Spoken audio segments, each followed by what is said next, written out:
ఏదో సోపు చేసుకుంటే అందంగా కనబడతామని అనుకుంటారు కొంతమంది. కానీ అందంగా కనబడరు కదా. చేసుకున్న సోకులో మీరు చిన్నగా తక్కువ వయసులో యవ్వనస్తులా కనబడుతున్నారని వీళ్ళు అనుకుంటారు, భ్రమపడతారు. అందుకే బైబిల్ అంటుంది, అక్షయమైన ఒక అలంకారం ఉంది.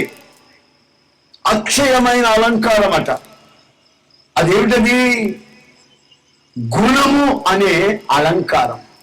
గుణం అనే అలంకారం అంటండి, అక్షయమైన అలంకారం. ఇంకా బైబిల్లో లోతుకు మనం వెళ్ళి చూస్తే పరిశుద్ధమైనటువంటి అలంకారం.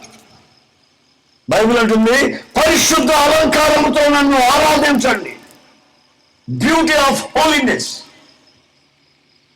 నేచురల్ బ్యూటీ, దేవుడు మనకిచ్చిన సహజమైన